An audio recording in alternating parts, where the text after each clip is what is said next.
दोस्तों मान लो कि कभी अचानक से ऐसा होता है कि आप ही के देश में, आप ही के शहर में, ऊपर आसमान में दोस्तों आपको एक खूबसूरत सा जो विमान है ना वो उड़ता हुआ दिखाई देता है। अब देखिए दोस्तों, जब आप इस विमान को पहली बार देखोगे ना तो भाई ये विमान जो है ना बिल्कुल सफेद है, दिखने में काफी खूबसूरत लगता है और आपको ऐसा लगेगा कि जैसे ऊपर आसमान में आपके ऊपर कोई सफेद बगुला या फिर कोई अंश उड़ रहा है। पहली नजर में तो दोस्तों ये वाला जो विमान है ना वो आपको ऐसे लगेगा कि जैसे भाई किसी बड़े बिजनेसमैन का कोई प्राइवेट जेट है और वो हमारे शहर में लैंड करने वाला है।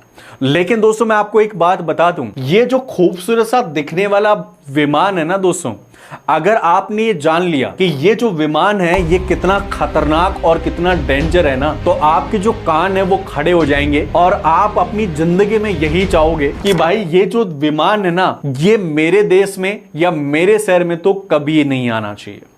देखिए दोस्तों, ये जो आपको विमान देखने को मिल रहा है ना यहाँ पे, ये दिखने में काफी खूबसूरत है, लेकिन मैं आपको बता दूं इसका नाम है दोस्तों TU-160 बॉम्बर। ठीक है, TU-160 बॉम्बर ये रूस का एक बॉम्बर है और ये जो बॉम्बर है ना दोस्तों ये काफी खतरनाक, काफी डेंजर और काफी एडवांस है। ये बॉम्बर दोस्तों इसके बारे में ऐसा कहा जाता है कि अगर रूस इसको एक बार अगर इसका फ्यूल भर के इसको अगर किसी दुश्मन देश पे छोड़ देना तो भाई ये बॉम्बर उस दुश्मन देश को कुछ ही मिनटों में या घंटों में पूरी तरह से मिट्टी में मिला सकता है। आप ये समझ लो कि ये जो बॉम्बर है ना, अगर रूस इसको एक बार अमेरिका पे छोड़ दे फ्यूल कंप्लीट करके, तो भाई ये एक ही बार में अमेरिका के चक्कर लगा सकता है और पूरे अमेरिका के अंदर बमबारी करके उसको नेस्तनाबूद कर सकता है। देखिए आज इस वीडियो में हम जो TU-160 बॉम्बर है रूस का,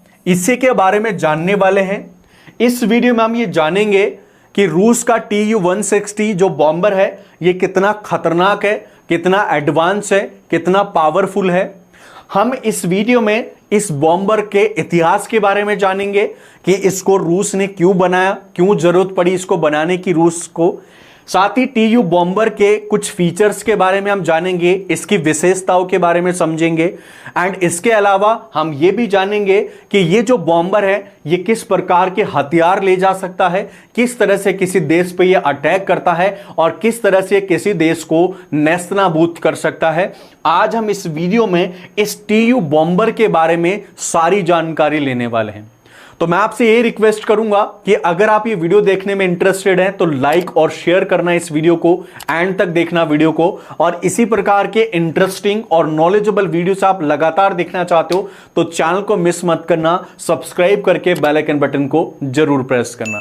चलिए दोस्तों अब हम शुरुआत करते हैं आज के इस वीडियो की। तो देखिए दोस्तों, ये जो आपको विमान दिख रहा है खूबसूरत सा, इसको बोला जाता है TU-160 एंड इसको सफेद बगुला भी बोला जाता है। नाम तो इसका काफी खूबसूरत है, सफेद बगुला, लेकिन इसके जो गुण है ना, जो काम करने का तरीका है वो भाई इसके नाम से इसको मैच नहीं करवाता। अब क्यों नहीं करवाता, उसके पीछे क्या वजह है वो भी मैं आपको बता देता हूं। देखिए सबसे पहले हम जानेंगे कि TU-160 दोस्तों कैसा दिखता है। तो देखिए इस तरीके का ये विमान आपको देखने को मिलता है, जो बिल्कुल एकदम सफेद कलर का ये विमान होता है। इस तरह से आपको इसका डिजाइन देखने को मिलेगा। नीचे आपको दो एक तरफ और दो एक तरफ इंजन आपको देखने को मिलेंगे। ठीक है, तो इस तरह की डिजाइन है इसकी। एंड ये अगर आप देखोगे तो पहले तो आपको ये लगेगा कि प्राइवेट जेट है कोई, लेकिन मैं आपको बता दूं कि ये दुनिया का सबसे भारी भरकम बॉम्बर है रूस का। ठीक है, अब इसकी विशेषताएं क्या क्या है हम सबसे पहले वो समझ लेते हैं और उसके बाद हम इसके इतिहास के बारे में जानेंगे।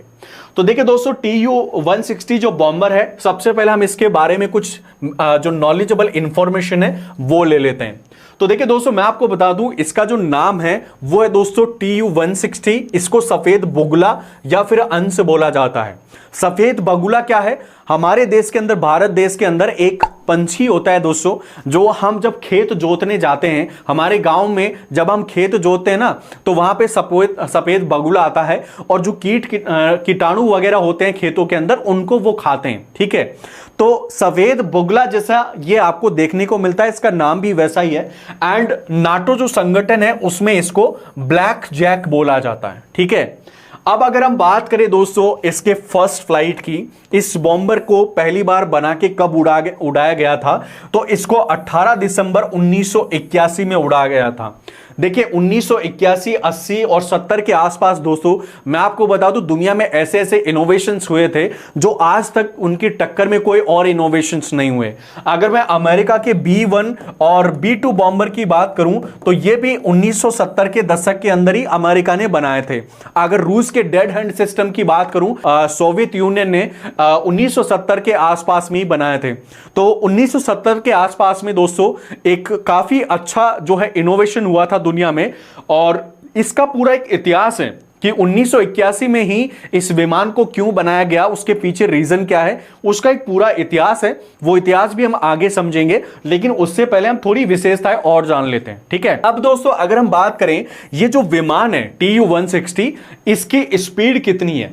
देखिए भाई आपको देखने में ये जो विमान है ना, ये आपको देखने में ही लग रहा होगा कि ये जो विमान है काफी भारी है, ठीक है, काफी हैवी है ये। देखिए जो फाइटर जेट्स होते हैं वो काफी छोटे होते हैं साइज में, और इसीलिए उनकी जो स्पीड होती है ना वो बहुत ज्यादा होती है। लेकिन भाई इतना भारी भरकम होने के बाद भी ये जो विमान है ना, इसकी स्पीड है दोस्तों 2200 किलोमीटर प्रति घंटा, यानी 2200 किलोमीटर प्रति घंटा की रफ्तार से यह विमान उड़ान भरता है। एंड यहां पे इसकी स्पीड मार्च में देखोगे तो 2.5 मार्च इसकी स्पीड है। एंड उसके पीछे भी एक वजह है दोस्तों, ये इतनी तेजी से क्यों उड़ान भर लेता है इतना भारी होने के बाद भी, उसके पीछे रीजन से दोस्तों इसके 4 इंजन्स, ये जो 4 इंजन्स इसके विंग्स के नीचे लगे हुए हैं ना, ये इंजन दोस्तों इसको इतनी भयंकर पावर देते हैं, टर्बोजेट इंजन से ये, इसलिए इसको इतनी पावर देते हैं कि भाई बड़ा भारी भरकम होने के बाद भी, बड़ा हैवी होने के बाद भी ये जो फाइटर जेट्स है, बॉम्बर है सॉरी, वो काफी तेजी से उड़ान भर लेता है, ठीक है। इसके अलावा अगर हम इसकी विशेषताओं के बारे में बात करें तो इसकी जो रेंज है वो है दोस्तों 12,300 किलोमीटर के लगभग। यानी कि आप ये समझ लो कि अगर एक बार इस बॉम्बर के अंदर फ्यूल कंप्लीट कर दिया गया, फ्यूल पूरी तरह से भर दिया गया, तो जो अमेरिका है ना, जो देश अमेरिका, उस देश के ये चारों तरफ चक्कर लगा सकता है और पूरे देश के अंदर ये बमबारी कर सकता है। आप ये मान लो कि ये जो बॉम्बर है वो काफी सारे देशों में एक ही बार फ्यूल भर के बमबारी करके आ सकता है, और अगर भाई इसको रिफ्यूल कर दिया जाए तो भाई ये पूरी दुनिया के भी चक्कर लगा लेगा। इतना खतरनाक बॉम्बर है ये, ठीक है।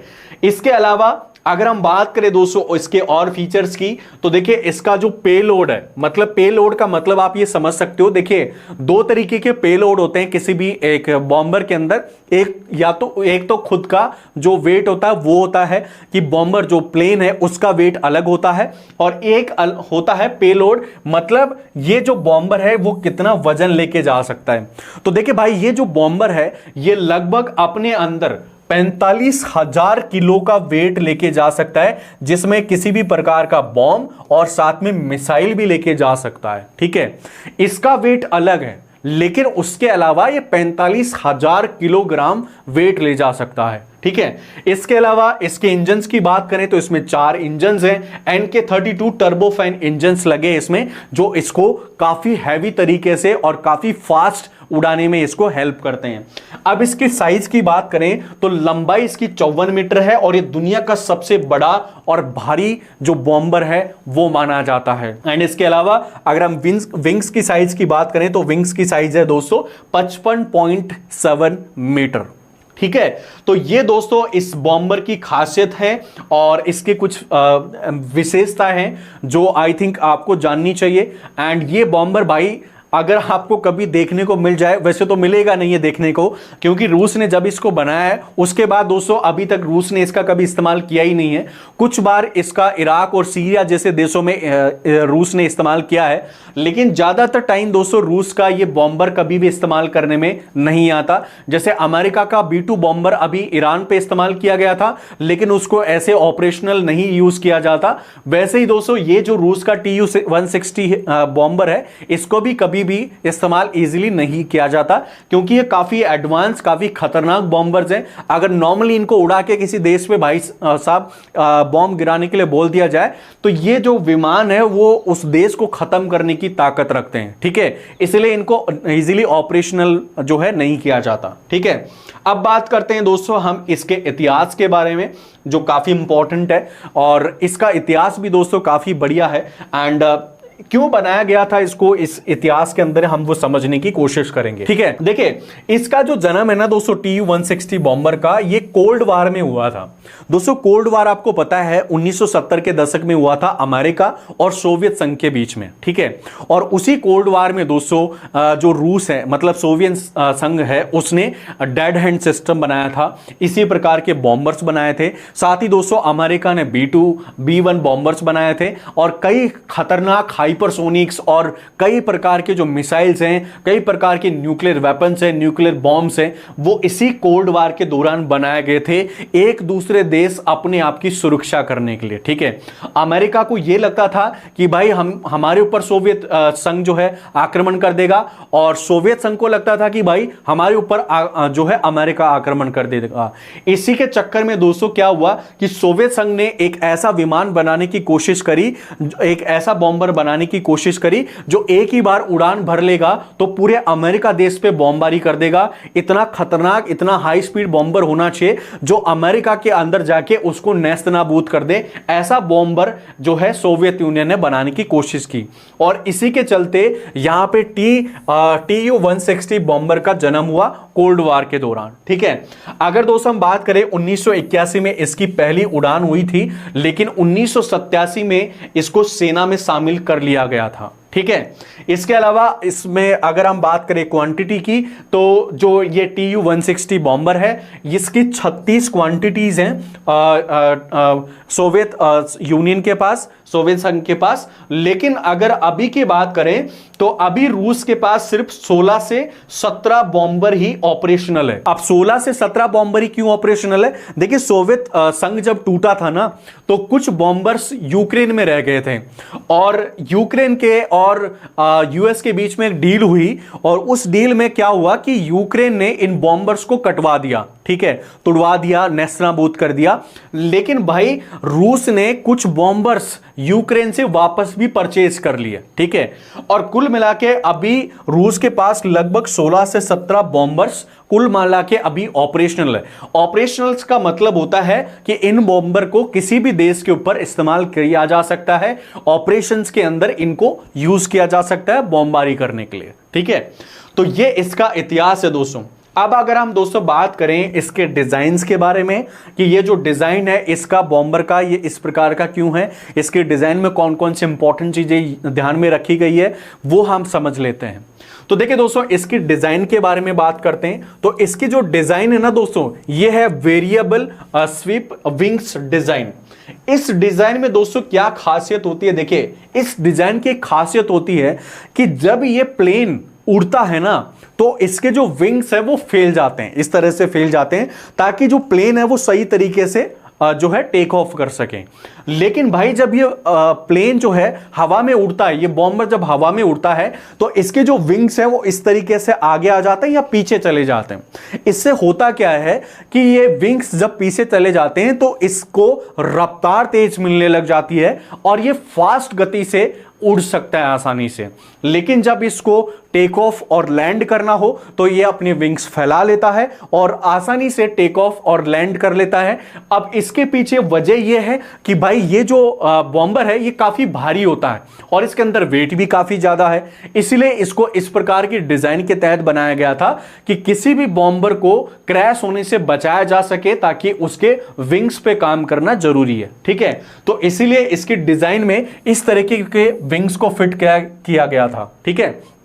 अब अगर हम बात करें लंबाई की, तो इसकी लंबाई है 54.1 मीटर, और जो विंग स्पेन है उसका जो चौड़ाई है वो दोस्तों लगभग 35.6 मीटर। अगर हम दोस्तों मैक्सिमम टेक ऑफ लोड की बात करें, ठीक है, जो प्लेन का वेट मिला के और जो बॉम्ब्स या फिर कुछ इसमें हथियार जा रहे हैं उनका वेट मिला के अगर हम बात करें तो इसका मैक्सिमम जो टेक ऑफ है वो है दोस्तों 2,75,000 किलोग्राम। देखिए 2,75,000 किलोग्राम वेट लेके ये जो प्लेन है वो टेक ऑफ कर सकता है, लैंड कर सकता है। इतना कैपेबिलिटी है इस बॉम्बर का। अगर हम आज के जो छोटे छोटे जो फाइटर जेट्स आते हैं उनकी बात करें तो भाई इसके मुकाबले में वो जो फाइटर जेट्स हैं वो कहीं पर भी नहीं है। जो अमेरिका का B-1 बॉम्बर है ना वो भी इसके आसपास नहीं है, क्योंकि उसका वेट ले जाने का जो कैपेबिलिटी है वो भी लगभग दोस्तों इससे कम है, लगभग 36,000 kg के आसपास है। और इसका जो वेट गेन मतलब ले जाने का जो वो है कैपेबिलिटी है वो है लगभग 45,000 किलोग्राम। तो B-1 जो बॉम्बर है अमेरिका का उससे ज्यादा एडवांस है ये बॉम्बर, ठीक है। इसके बाद अगर हम बात करें बिना रिफ्यूलिंग के पूरे अमेरिका का ये जो बॉम्बर है वो आसानी से कवर कर सकता है। एक बार अगर इसने फ्यूल कंप्लीट कर लिया तो भाई अमेरिका के ये आराम से चक्कर लगा सकता है। एंड अगर हम बात करें दोस्तों इसको ऑपरेट करने के बारे में तो देखिए इस बॉम्बर को ऑपरेट करने के लिए भी 4 पायलट्स होते हैं, ठीक है। एक को पायलट भी इसके अंदर होता है। इसके अलावा नेविगेटर ऑफिसर्स होता है जो नेविगेट करता है इसको। एंड यहां पे वेपन्स ऑफिसर्स भी होता है जो इसके अंदर वेपन्स या हथियार लगे हुए होते हैं या फिर लेके जाता है ये बॉम्बर। उनको कहीं पर भी गिराना हो तो ये वेपन ऑफिसर ही उनको गिराता है या फिर उनको कंट्रोल करता है, ठीक है। तो इसका डिजाइन और इसको ऑपरेशनल के बारे में शायद आपको पूरी जानकारी मिल गई होगी। अब बात करते हैं दोस्तों इसके हथियारों के बारे में। देखिए ये जो बॉम्बर है ना दोस्तों ये खुद ही खतरनाक नहीं है, इसके अंदर जो हथियार है या फिर ये जो हथियार लेके जाता है वो भी भाई बहुत खतरनाक है। देखिए इसके हथियारों के बारे में बात करें तो TU-160 बॉम्बर जो है न्यूक्लियर और जो कन्वेंशनल दोनों तरीके के हथियार होते हैं उनको ले जा सकता है, ठीक है, और उनको किसी भी देश पे गिरा सकता है। इसके अलावा एक बार में लगभग ये 45,000 किलोग्राम के बम और मिसाइल्स को ले जा सकता है, ठीक है। अब भाई ये वेट आप ये मत सोच ला 45,000 किलोग्राम कितना होता होगा भाई। 45,000 किलोग्राम बहुत बड़ा वेट होता है। मान लो एक ही बार में ये पूरा का पूरा गोडाउन उठा के ले जाएगा, ठीक है। इतना बड़ा बॉम्बर है ये। इसके अलावा अगर हम बात करें कि इसमें कौन कौन सी मिसाइल्स हैं तो देखिए इसमें मिसाइल्स हैं KH-55 एंड क्रूज मिसाइल्स होती हैं ये, जिनकी रेंज होती है दोस्तों लगभग 2500 किलोमीटर। देखिए ये जो बॉम्बर है ना दोस्तों इसकी एक खासियत और होती है कि ये जो बॉम्बर है ना वो किसी भी देश को टारगेट कर सकता है कई हजार किलोमीटर पहले से ही, ठीक है। ये इसकी खासियत होती है क्योंकि इसके पास ऐसी ऐसी मिसाइल्स होती हैं जिनकी रेंज लगभग 2000 किलोमीटर से 2500 किलोमीटर तक होती है। तो ये जो बॉम्बर है वो किसी भी देश में लगभग 2000 किलोमीटर पहले ही अटैक कर देगा, ठीक है। इसके अलावा अगर हम बात करें तो इसमें KH-101 एंड KH-102 जैसी मिसाइल्स भी होती हैं और ये जो मिसाइल्स हैं ये भी सुपरसोनिक मिसाइल्स के अंदर आती हैं। इसके बाद अगर हम बात करें तो दोस्तों यहां पे देखिए ये जो बॉम्बर है ये एयर टू ग्राउंड भी अटैक कर सकता है और एयर टू सी के अंदर भी ये बॉम्बर अटैक कर सकता है, ठीक है। एयर टू एयर ये बॉम्बर अटैक नहीं कर सकता क्योंकि इसमें जो फाइटर जेट्स होते हैं उस तरीके की कोई भी टेक्नोलॉजी हथियार फिट नहीं होते कि ये एयर टू एयर जो है अटैक कर पाए। एयर टू एयर अटैक करने के लिए इसके आसपास में और फाइटर जेट्स को उड़ाया जाता है जो इसकी सुरक्षा करते हैं और इसको सही तरीके से किसी देश पे बॉम्ब गिराने में हेल्प करते हैं, ठीक है। अब बात करते हैं दोस्तों लास्ट में इसके कमांड और कंट्रोल सिस्टम की और इसके अपग्रेड की। देखिए दोस्तों इसमें एडवांस नेविगेशन और कम्युनिकेशन सिस्टम्स होते हैं जो इसको नेविगेट करने में जो हेल्प करते हैं और कम्युनिकेशन सिस्टम्स ऐसे सिस्टम्स होते हैं जो इसको डायरेक्ट आर्मी अधिकारियों से कनेक्ट करके रखते हैं ताकि आर्मी ऑफिसर्स को यह पता चले कि जो बॉम्बर है उसकी एक्टिविटीज क्या है, अभी वो कहां ऑपरेशनल है, कहां किस देश पे हथियार गिरा रहा है या कहां पे जो है अटैक कर रहा है। है। इस तरीके के इसमें एडवांस कुछ नेविगेशंस और कम्युनिकेशन सिस्टम्स फिट करे हुए हैं। इसके अलावा इसमें सैटेलाइट लिंक भी ये अपने आप को कर सकता है एंड इसका न्यू अपडेट वर्जन आने वाला है। रशिया ने दोस्तों ये बोला है कि 2030 तक हम इसका अपडेट वर्जन लाएंगे जिसका नाम होगा TU-160M। और ये जो अपडेट वर्जन होगा दोस्तों, इसमें और भी एडवांस टेक्नोलॉजी का रशिया इस्तेमाल करेगा, जिसमें स्टील्थ टेक्नोलॉजी होगी एंड रडार प्रोटेक्शन सिस्टम होगा, जिससे ये रडार से खुद को प्रोटेक्ट कर पाएगा एंड एंटी मिसाइल सिस्टम्स भी इसके अंदर जो है यूज किए जाएंगे। ठीक है, तो ये इसका अपडेट वर्जन आने वाला है 2030 के आसपास। देखिए दोस्तों, एक बात मैं आपको इस वीडियो के अंदर और बता दूं, अभी भारत और रूस की कुछ बातचीत चल रही है जिसमें इंडिया ने यानी कि भारत ने रूस से ये जो TU-160 बॉम्बर है इसको खरीदने की बातचीत अभी रूस के और भारत के बीच में चल रही है कि जो नया अपडेट वर्जन आएगा वो भारत को भी मिले। कुछ 5-6 क्वांटिटीज की बात चल रही है। इसके अलावा रूस का जो S-400 है वो तो हमारे पास है एयर डिफेंस सिस्टम, लेकिन अभी रूस उसको भी अपडेट करने वाला है S-500 वर्जन में, जो S-400 एयर डिफेंस सिस्टम का ही अपडेट वर्जन होगा, तो उसको भी खरीदने की बात चल रही है। और अगर दोस्तों TU-160M जैसे बॉम्बर भारत में आ गए तो भाई ये चाइना के लिए और पाकिस्तान के लिए काफी बुरी खबर होगी एंड फिर भारत जो है शायद उन देशों की लिस्ट में आ जाएगा जिनके पास बॉम्बर्स हैं, क्योंकि अभी भारत के पास कोई भी ऐसा बॉम्बर नहीं है खुद इंडिया का जो किसी देश के ऊपर बॉम्बारी कर सके। अभी भारत के पास सिर्फ फाइटर जेट्स हैं जो किसी देश पे एयर टू एयर जो है हमला कर सकते हैं या फिर एयर टू ग्राउंड भी अटैक कर सकते हैं, लेकिन ऐसा कोई बॉम्बर नहीं है जो किसी देश में किसी ठिकानों को टारगेट कर सके और वहां पे ऐसा बॉम्ब गिरा के आ सके जो उस ठिकाने को पूरी तरह से बर्बाद कर दे। ऐसा कोई बॉम्बर अभी भारत के पास ऑफिशियली नहीं है। ठीक है, तो आज का दोस्तों ये वीडियो था, कैसा लगा आपको प्लीज कमेंट करके बताना एंड ये भी मुझे कमेंट में बताना दोस्तों कि आपको अमेरिका का B-2 बॉम्बर जो है वो ज्यादा खतरनाक लगता है या फिर अमेरिका का TU-160 बॉम्बर वो ज्यादा खतरनाक लगता है। कौन सा बॉम्बर आपको ज्यादा खतरनाक लगता है वो भी कमेंट में बताना एंड भारत के पास ऐसा बॉम्बर होना चाहिए या नहीं होना चाहिए वो भी कमेंट करके बताना, ताकि वो भी कमेंट करके जरूर बता देना। तो आज की इस वीडियो में बस इतना ही दोस्तों। अगर आपको वीडियो अच्छा लगा तो लाइक और शेयर करना और मेरे साथ जुड़ने के लिए, इसी प्रकार के और वीडियोस लगातार देखने के लिए चैनल को सब्सक्राइब करके बेल आइकन बटन को जरूर प्रेस कर देना। मैं मिलता हूं दोस्तों आपको नेक्स्ट वीडियो में एक नई जानकारी के साथ। आज के इस वीडियो को पूरा देखने के लिए, मुझे और मेरे चैनल को सपोर्ट और सब्सक्राइब करने के लिए आप सभी मेरे प्यारे प्यारे दोस्तों का मेरे दिल से बहुत बहुत धन्यवाद।